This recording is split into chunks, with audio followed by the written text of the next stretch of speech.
Bago po ang pahalik sa Quirino Grandstand, dagsa ang mga deboto sa Minor Basilica and National Shrine of Jesus o Jesus Nazareno sa Quiapo para sa pabihis sa puon. At paalala po ng simbahan sa mga dadalo sa traslasyon sa Biyernes, huwag nang sumampa sa andas. Saksi, si Mariz Umali. Kasabay ng awit ng papuri, umugong ang masigabong palakpakan sa Minor Basilica National Shrine of Jesus Nazareno sa pabihis para sa puon bago ang traslasyon sa Biyernes. Pinilahan ng mga deboto ang pinagbihisan ng puon para mahawakan at madasalan. Kabilang ang mag-o-80 anyos sa si Nanay Virginia at anak na si Jonathan sa mga dumalo sa pabihis. Nagkaroon daw siya ng lumbar osteoporosis at 2 buwang hindi makalakad. Nagpapasalamat ako sa Paul Nazareno kasi binigyan niya ako ng pagkakataon na makalakad, makabangon. Yan. 2 months ako nahiga dahil nagkaroon ako ng crack dito. Ano yung ruta papasukan natin? 2 araw bago ang traslasyon, pinasadahan ng MMDA Special Operations Group Strike Force ang mga kalsadang daraanan ng prosesyon. Kasama nila ang mga tauhan ng PCG at Manila Traffic and Parking Bureau. Hinatak ang mga tuktok at SUV na alanganin ng pagkakaparada.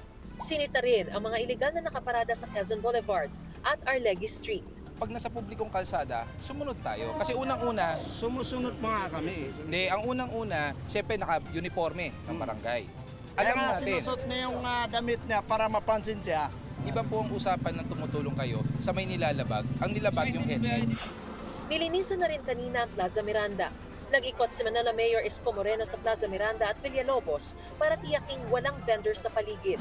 Bawal po ang uminom sa pampublikong lugar. To the seller, you are not allowed to sell.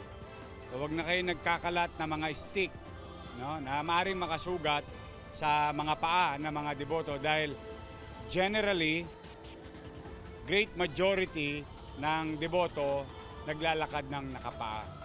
At year on year, ang isa sa mga injuries ay foot injuries.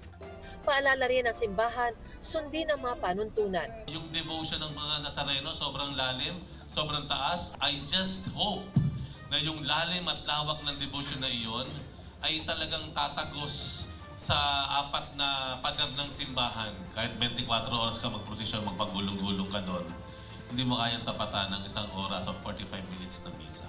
Ang tunay na deboto, nagsisimba, sumusunod, tumatalima para sa kabanalan, kaayusan at kaligtasan ng ating prosesyon.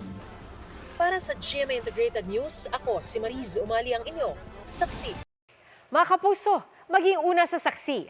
Mag-subscribe sa GMA Integrated News sa YouTube para sa iba't ibang balita.